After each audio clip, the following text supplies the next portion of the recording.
Truckers X TV on air.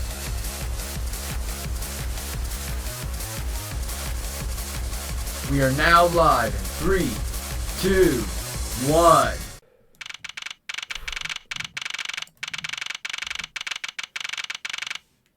Welcome back to another episode of Ace Attorney Investigations. The previous episode, we went through investigate the moment that we landed into the airport. Now we're going to investigate the cargo hold. If you have today's episode, make sure to like, subscribe to the channel. Wow, so this is the cargo hold, huh? It's so big! Oh my god. More of these. This plane is a special model. It has both a super large cargo hold and ultra luxurious first class seating. So is this the real scene of the crime? There is certainly a high probability of that, which is why are we here. Okay, let's get investigating, sir. Lower deck cargo hold. Holy suitcases, Mr. Edward. It's like an all-you-can-use suitcase fair. These must be all over for the ones they couldn't sell. The ones the company is planning to dispose of after the flight is over. The paint job is really cool, don't you think? It practically screams artsy. Oh, why not purchase one then? I'm sure it'll bring you much happiness. You think so? Then maybe I will. Let's see here. $1,200! I think I'll pass. And this Teneo ones are why they don't sell. You need 2 drops just to buy one. Although it definitely looks like one is missing. What is the brittle substance I'm stepping on? It's a bunch of glass fragments.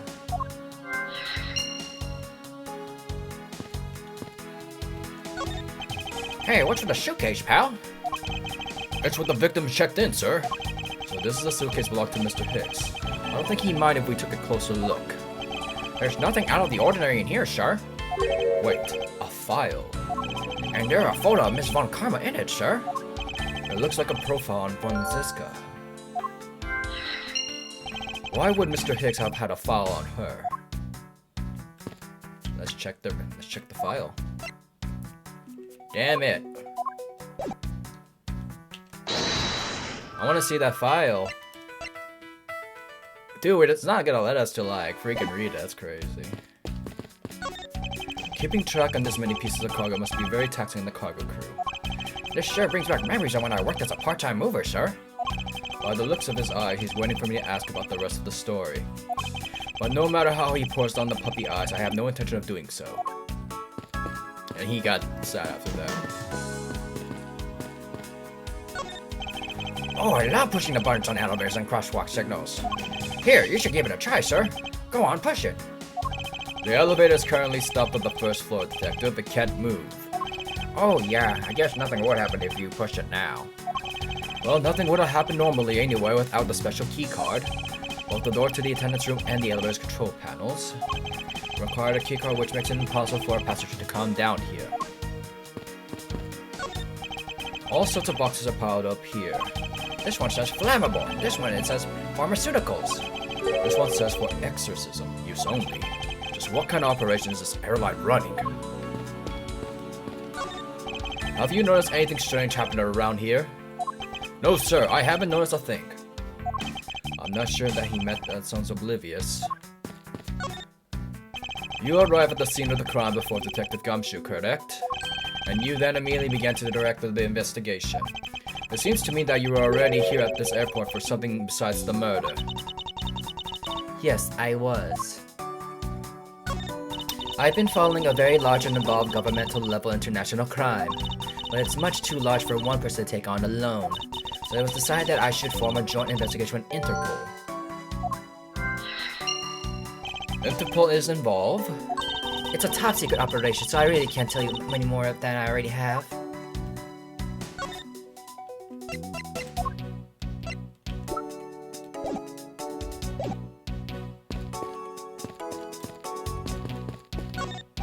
I didn't know this plane was capable of carrying such large pieces of cargo. This thing is tall as 2 of you on top of each other, sir. It would probably take 20 of you to cover the entire surface of this monstrosity. What, really? Yeah, I guess it sounds about right. There's really no need to take throwaway estimates seriously, detective. Are we allowed to look at more deeper, or are we just gotta go straight into...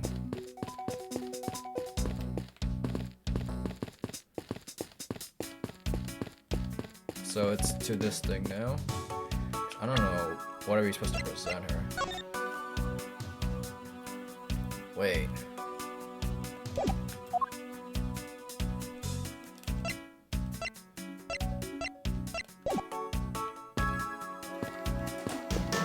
Anything thorough? Okay. The victim's glasses are broken. Why they're broken? Glass shards.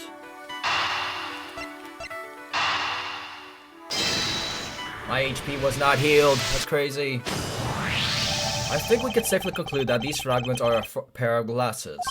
And the victim was wearing a pair of broken glasses? Exactly what I was thinking. I was sure that the shards would match up perfectly with the remnants of his glass lenses. Ergo, the victim was here just as I suspected. So you're saying that the real scene of the crime was here, sir? Isn't that what I've been saying for a while now? Oh, is it? I didn't know that. Perhaps it's a bit early to draw that conclusion. However, I believe that the probability has just skyrocketed considerably. All that's left is to find the murder weapon. Why did Mr. Hicks have a document?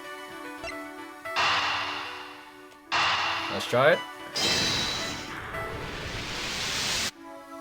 Oh. Now, why would Mr. Hicks have documents profiling Franziska? Oh, I know. I bet he's a big fan of Miss Von Karma, sir. Franziska said that she had come to the airport as part of the Interpol investigation.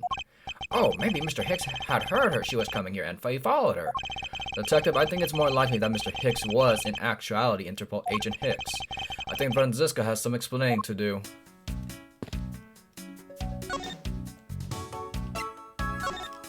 You came to this airport to rendezvous with the victim, didn't you? Nonsense! What are you talking about? We found a profile detailing information about you and the victim's luggage. I suppose it was prepared for him so that he can recognize you when he landed. Which makes him not Mr. Hicks, but rather Interpol Agent Hicks, isn't that correct? I should have known you figured it out, Miles. But it looks like they got to him first. So you already did come here to receive Interpol Agent then? Yes. Agent Hicks was on the trail on a very large international smuggling ring. He went undercover to investigate the crime. And it was only I who put him on the case. I was supposed to receive a call from him on his cell phone once he had landed. I never expected to receive a call about his murder instead. I think we now have pretty definite evidence. Agent Hicks came down here down to the cargo hold. But what was he doing down here, sir? There's nothing but luggage. Oh, I get it. Maybe he forgot something in the suitcases and came down to get it. Ow! Agent Hicks came here for the work-related reason. Of that, I'm sure. Yes, I'm sure he was here to investigate the smuggling operation he was observing. Francisco, do you know exactly how he intended to pursue an investigation? No, unfortunately I was going to find out from him after he landed. I see, but this raises another question. A normal passenger can access the cargo hold on their own. Agent Hicks must have identified himself to a member of the crew and entered the cargo hold with the person who let him in. Yes, and then he was murdered here. These glass fragments and his broken glasses are a testament to that. And then the killer put Agent Hicks into one of the spare suitcases, and they entered the elevator. But while they were riding it up, the plane hit the patch of turbulence. Because of the intense shaking, the suitcase popped open and Agent Hicks' body flew out. At the same time, his wallet fell out of his pocket, spilling its contents everywhere. Which explains why there was money scattered all over the elevator floor. I get my health back.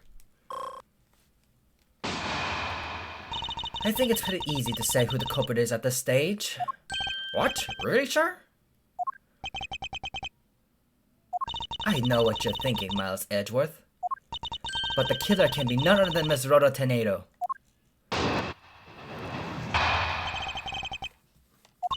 If it was a crew member, any one of them could have shown Agent Hicks to the cargo hold. But the point to keep in mind is the keycard that allows the elevator to come down here. The only person with such high-level access is Miss Rhoda Tornado. I'd say that's a pretty decisive piece of information, wouldn't you? I know what she's trying to say, but I'm not certain it's as simple as that.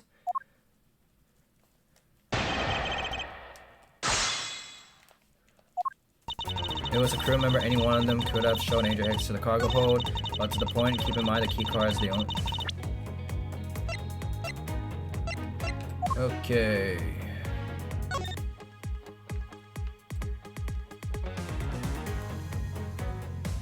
Yeah, regarding the transactions. So at 5:40 a.m., that's when the transaction happened. So it cannot be her.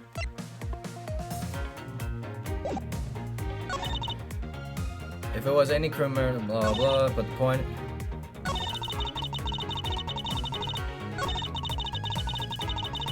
But why is the question? Hold it!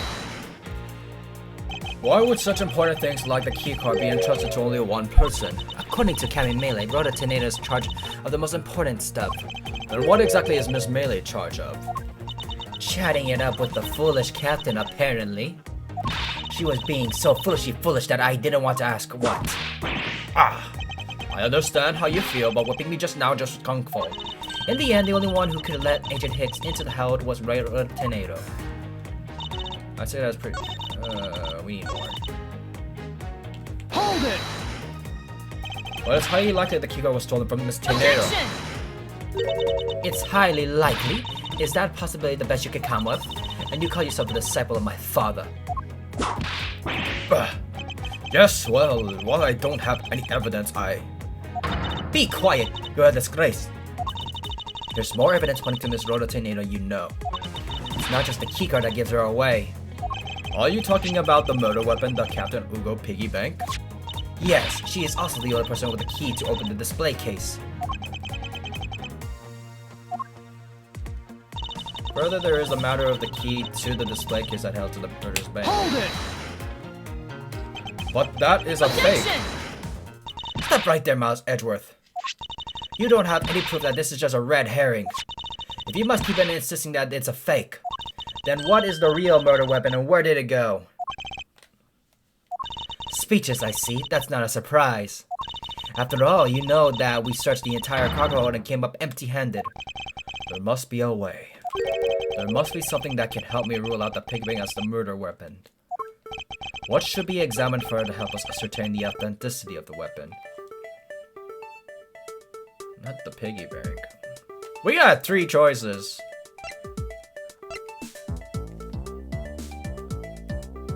The body. Francisca, I think you were too quick to jump to your conclusions. Oh, was I? Yes, we don't even have the autopsy results yet. How can I not say that you made a snap judgment when you have yet to even see? If the wound on the Agent Hicks head is consistent with the murder weapon. Scruffy! Yes, sure! Contact the medical examiner's office at once. I wish to hear the results of Agent Hicks' autopsy. Yes, sir. Little break. We got a big problem, Mr. Edgeworth, sir.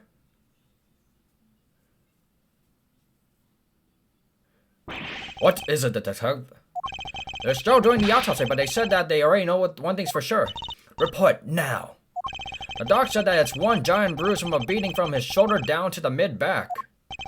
From the victim's shoulder to the mid-back. He was beaten over such a wide area. Well, I say maybe it's a sign that the killer had a grudge against Agent Hicks. It wasn't just his head. The killer went all out and hit multiple times, sir. Back of the head and more. Scruffy, what is had a grudge against Agent Hicks supposed to mean?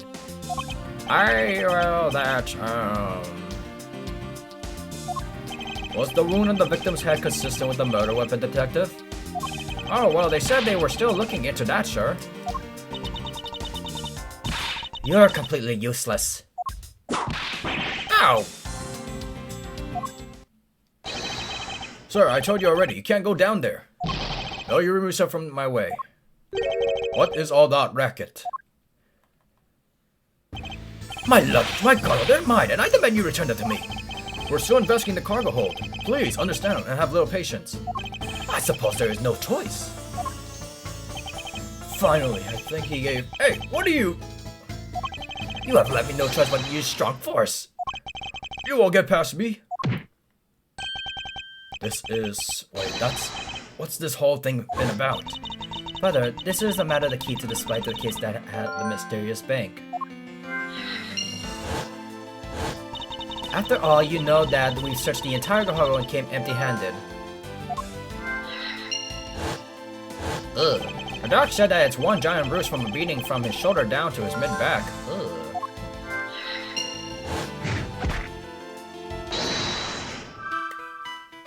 Is there some way to prove?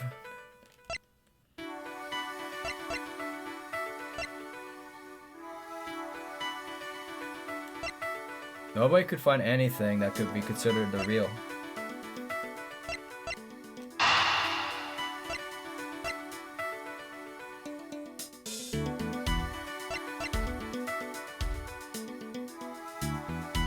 Nobody could find anything that could be considered the real in the whole.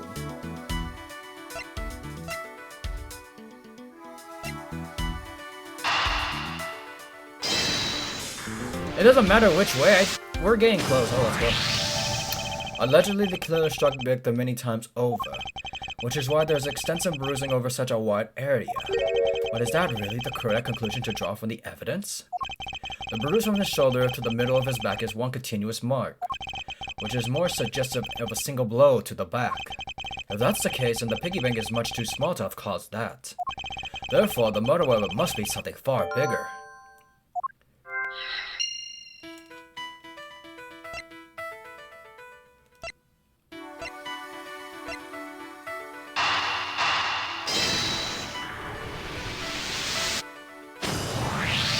If we're looking for a rather large weapon, you'd think it would stick out. But so far, we haven't found anything that resembles a weapon of any sort. Perhaps, just perhaps, it's something we all overlooked from the very beginning. Because normally it's too impossibly big to be taken into consideration. What was that all about? Why was he trying to jump his way down here? Franziska, what do you want? I found it, Franziska. I found the real murder weapon. You did? He really jumped. We didn't realize it until now, but the answer has been right in front of us this whole time.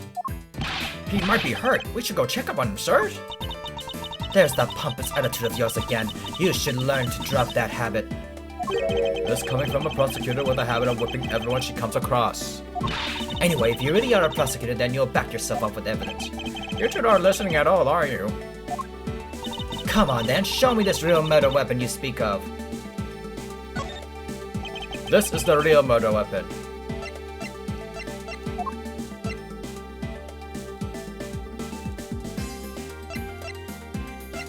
Wait, do we have it?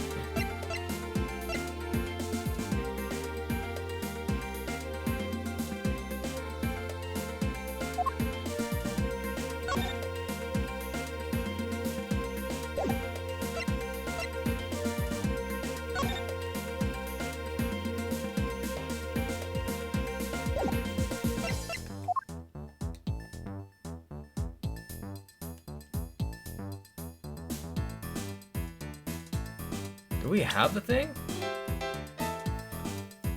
I don't think we were supposed to.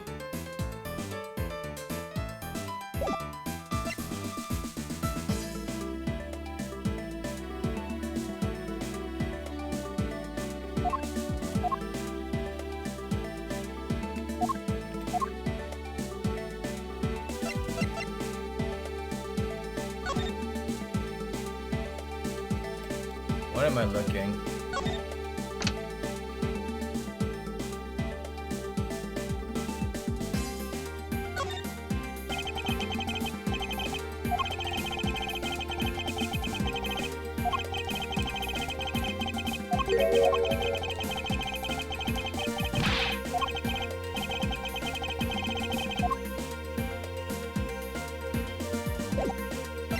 What do we have?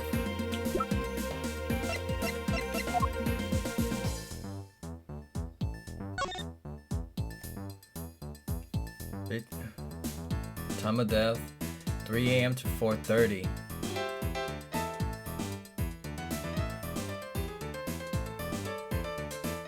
That's his time of death?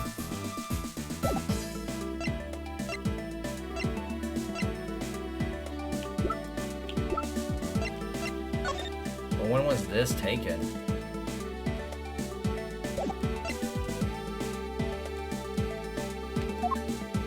Take that! Yeah, I got nothing. So was I supposed to not press it?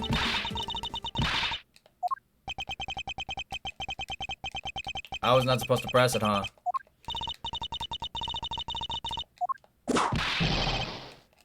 Okay. There's a wide bruise running from the victim's shoulder down to his mid-back.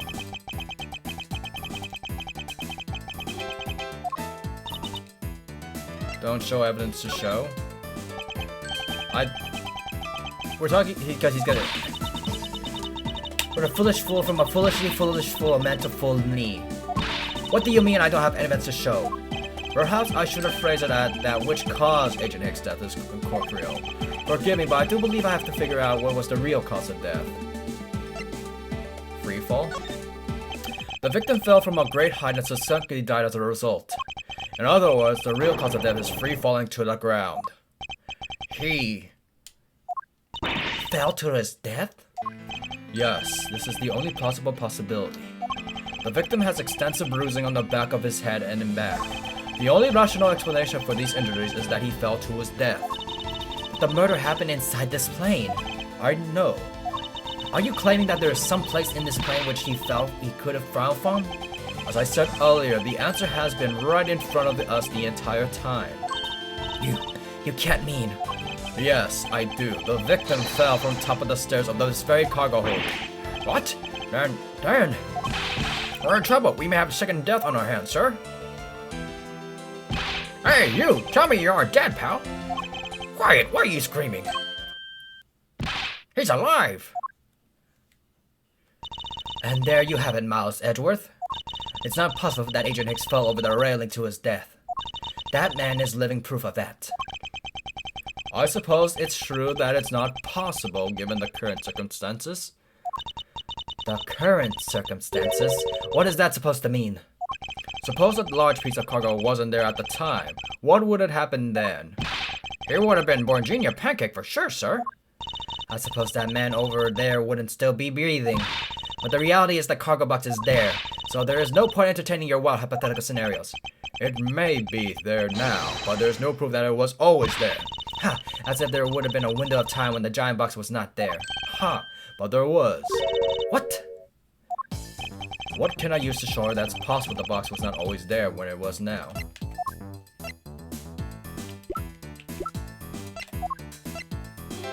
Take that! You refueled in the Republic of Zengfa? Yes, this flight had a short layover in Zengfa in order to refuel. But that wasn't the only reason for the layover. We also transferred some cargo. What if the box in question was only transferred onto the plane at that time? To further prove my point, let's take a look at what's next to the box in question. It's labeled Zangfan Express. Correct, meaning it was loaded onto the plane in Zangfa. Now, what if the box in question was also loaded on the same time? It would mean that the box was not here at the cargo during the era of Zangfa flight, making it the airdrop from which Agent Hicks could have fallen to his death entirely possible. But your theory is still very far-fetched. Allow me to a chance to prove how very likely my scenario is. My first order of business will be to examine that piece of cargo in more detail. Let's go.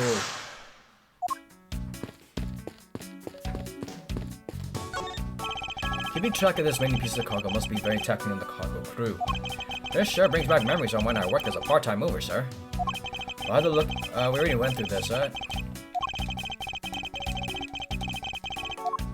Okay. This is a rather large piece of cargo. There's a tag on it, sir. I see. Alif Red Statue. Never heard of it. Nor I, but I'll care if we can prove it wasn't here at all the time of the crime. Now let's get investigating, sir.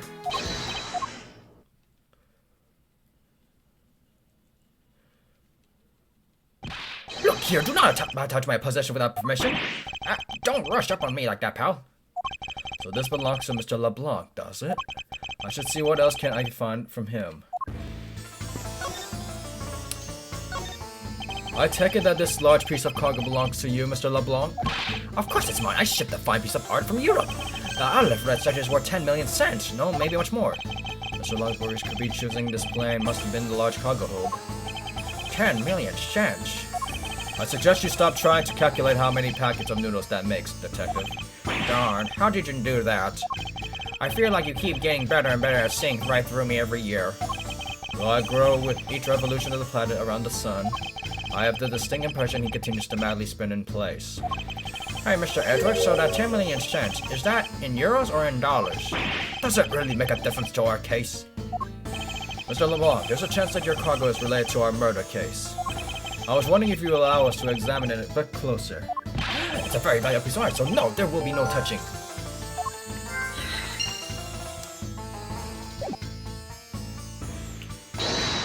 Do we have any more evidence?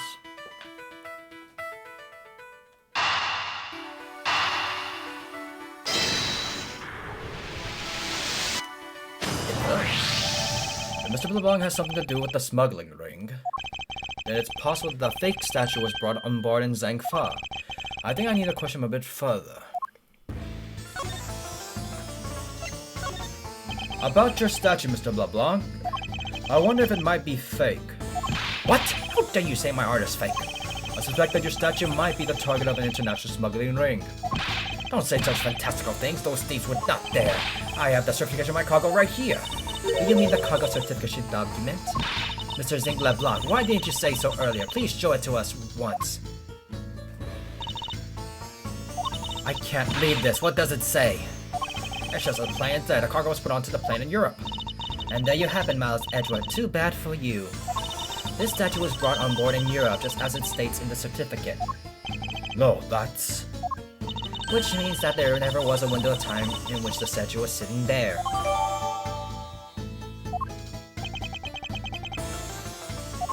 I respectfully disagree. We can't discount the theory until I see the statue for myself. Huh, then you come to your wish. Look at it yourself and see, am I right? This, I knew I've seen it somewhere before. There's just the olive red. It gives off such a feeling of art. I can practically smell it. This statue has a high amount of historic value. After it was unveiled in a museum in Europe, I brought it to the country to exhibit. I believe a closer look is warranted here. So this is the infamous olive red statue, What is it, Mr. Edward? Did you find something? There's something wrong with this picture. Should I examine in more detail? What are we looking at?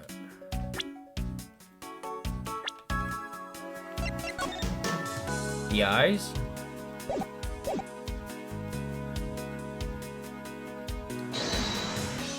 Is this spot somewhat connected to any of the evidence I hold? Eureka! These eyes are awfully orange, don't you think? Yeah, pretty. They remind me of sunsets when I was in grade school, sir. I don't think you see what I'm talking about. No, I do, but it's really like the color of the sun when it's setting, sir. Ah, the memories. I remember standing out in the field, spinning with my arms out until I felt ill. I don't care about sunsets. Focus, detective. What color are the eyes in this photo? Huh? Ah, sure, they're red. As I thought, this statue is a fake. Mr. LeBlanc. What do you want? Do you not know I am a busy man? I allow you 2 seconds for your answer. The olive red, I suppose this is your pride and joy, is it not? It's the biggest trophy on this European trip.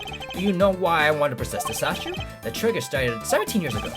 Better grab a chair, sir. Sounds like this is gonna be a long story. Mr. LeBlanc, I regret to inform you and you have my heartfelt sympathy, but...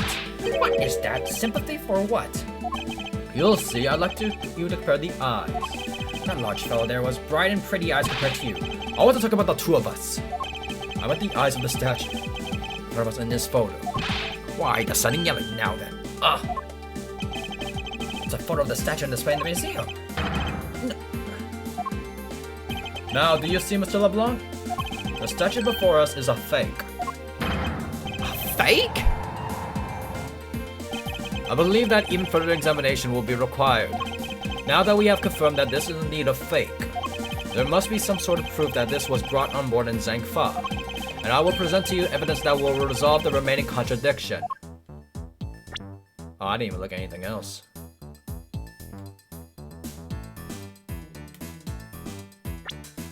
Are we talking about how that thing was just like on top of that? Such looks like it's stepping on all over its neighbor's cloth. Kind of resembles its owner's attitude in a sense.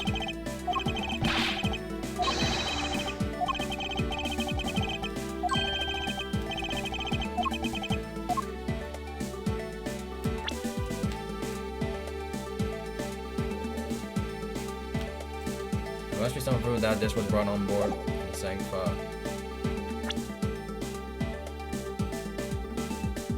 Are we talking about the cloth?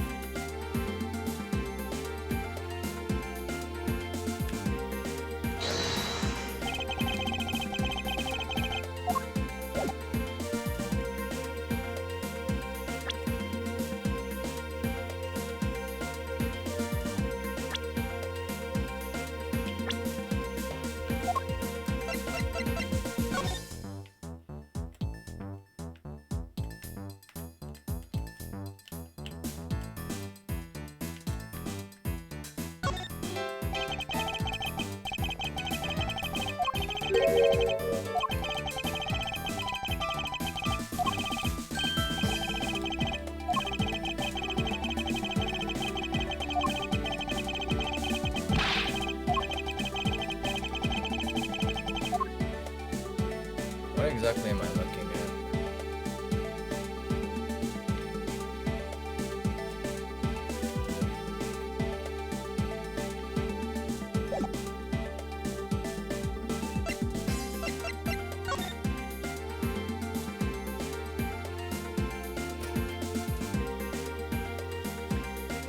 Are we just talking about how the display?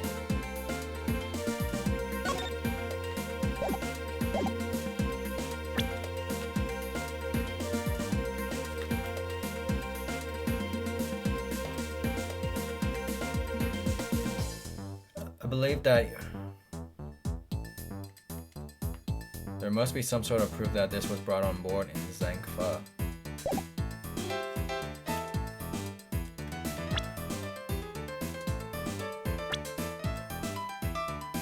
Are we talking about the freaking cloth?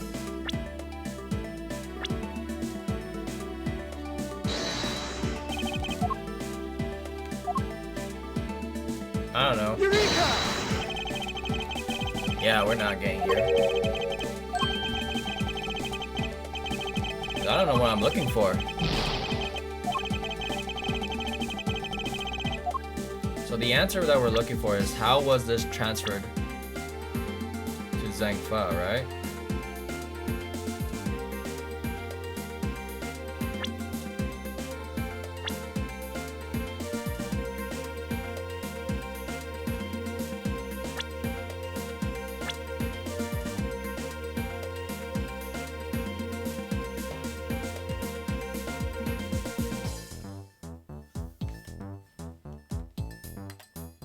There must be some sort of proof that this was brought on board in Zangfa.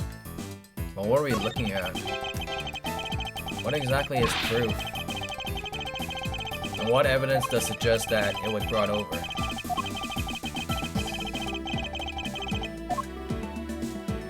The glass.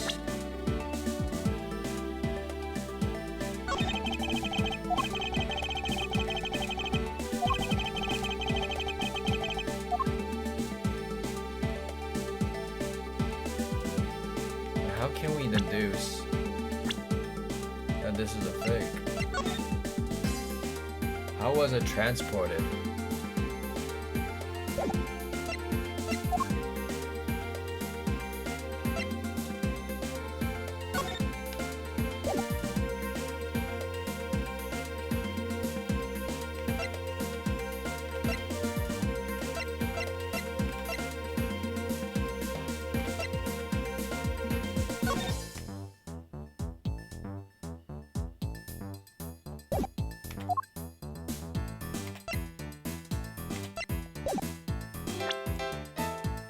Was there anything else that we need to look?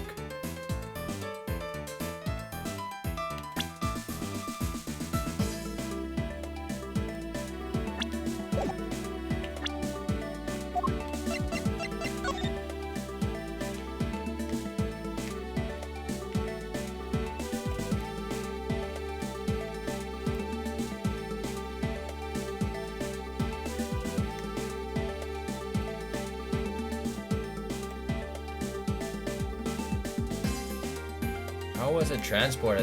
That's what I'm stuck with. That's all I'm thinking of. I'm legit stuck now.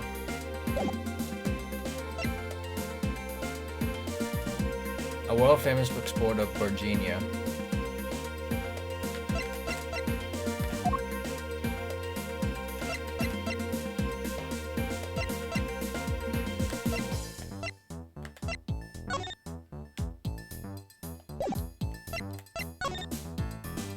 How was it transported?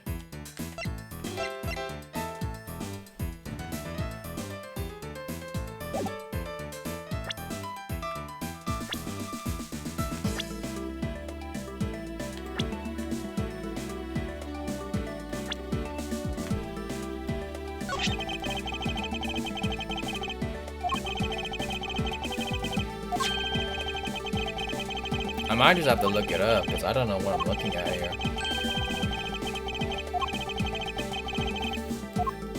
Because how do we tell that this was loaded? I see no contradictions whatsoever.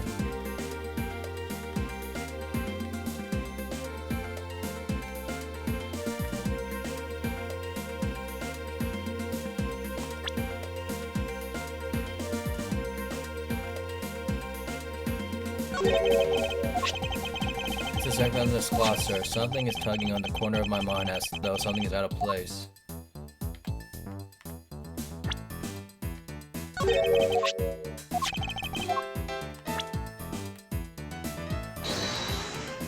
Is this spot somehow related?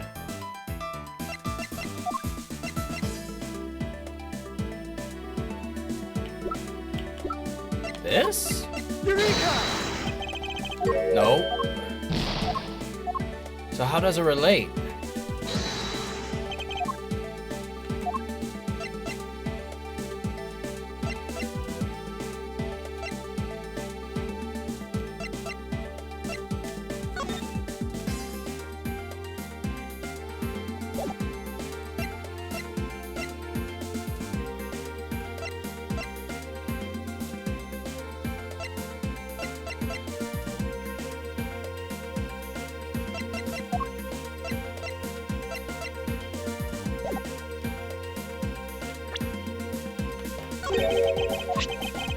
This is like on the cloth, sir.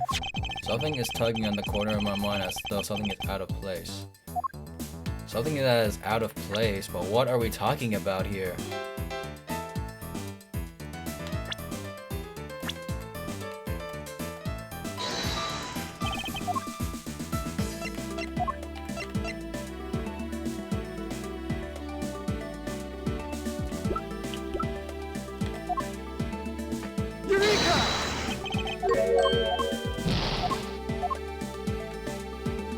Yeah, I have no idea what I'm looking at.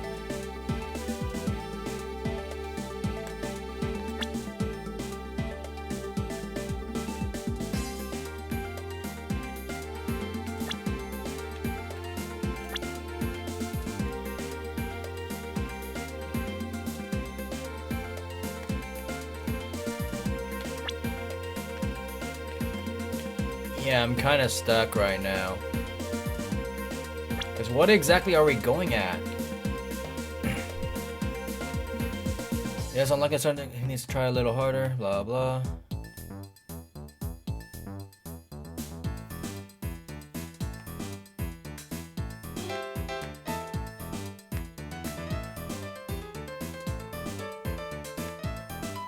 Yeah, I have no idea what I'm looking at.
What exactly am I looking for? I'm kind of lost right now.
cargo from Zangfa. So I had the right idea? I had the right idea? Eureka! There is clearly a contradiction here. What are you going on about? It's just a simple case of cargo covers getting stuck in another piece of cargo. That's not possible. But it is. It shouldn't be this way, but the statue is on top of the cloth. Supposing that the neighboring piece of cargo was brought on board on Zangfa, there is no way that any part of it should wind up under something from Europe. Which means that this fake statue was smuggled on board in Zangfa. But then what was with the cargo certificate? Let me ask you to return, what about Agent Hicks? Why did he come down here in the middle of the flight? There is only one reason why, to secure proof of smuggling activity aboard this flight. So you say, not only did he have to do the mid-flight, we could have just easily inspected all the cargo after the plane landed. That may be true, but however, you have it backwards, Franziska. Sure, Agent Hicks could have waited until the plane had landed, but he had a reason for coming down the cargo hold. Suppose he had found the fake at the airport. It would have been after the swap had occurred. At that time, the suspicion would naturally fall onto the statue's owner, who would have no way to prove that statue was switched without his knowledge. Which means there is someone involved who is forging or modifying cargo certificates. Give my health back. Let's go. I guess the victim knew the real version this was going to be nabbed, huh? Yes, while this photo could be seen as nothing more than a simple souvenir, it was in fact taken to be used as a reference document later on. Next, Agent Hicks had to secure proof that the smuggling had taken place. He came down here to take a picture of the cargo hold, a rather empty one at that, right before the fake statue was loaded. A photo of the hold missing a valuable piece of cargo would have been proof enough. After that, all he had to do was hold Zangfa cargo crew and arrest the smuggler. Exactly. This only goes proof my theory. If the statue was not in the cargo hold during the Europe-Zangfa leg of the trip, there would have been enough height from which Agent Hicks could have fallen to his death. Officer! Move the statue immediately. I want a thorough examination of the floor underneath, now! Miss Von Karma, I'm ready to report my findings. Go on. After moving the Aleph red statue out of the way, we tested the area under it with luminol, and there was a reaction. I see, there was a reaction to luminol, an indication that there was blood in that spot. Can we stop looking at it now, sir? It would seem that my deductions were correct after all. I suppose it would appear that way. The culprit cleaned the blood up well. And how do you think the killer did that? How did the killer clean up with the blood? Take that! The killer used the bloody cloth I found inside the suitcase to clean up the mess. I see, they had a need to clean up all the blood before the plane landed in Zangfa. Yes, because otherwise the cargo crew would have discovered during the layover. So you guys are saying that the murder happened before the plane landed in Zangfa? There is no other conceivable timeline for the events of the murder. But if that is true, then that throws a certain person's testimony into doubt. If the murder occurred before we landed in Zangfa, then this becomes highly suspect. Recall Miss Miller's testimony about Agent Hicks in regard to when he departed to Zangfa. I saw Mr. Hicks sitting in the seat at 5 a.m., you know? She claims Agent Hicks was alive at the time of the service calls, but that totally contradicts the facts, sir. But why would she lie about something like that? I think the only person who can answer that is Miss Melee herself. Oh wow, to be continued. Like, subscribe, Shrunken60B, and I'm signing out.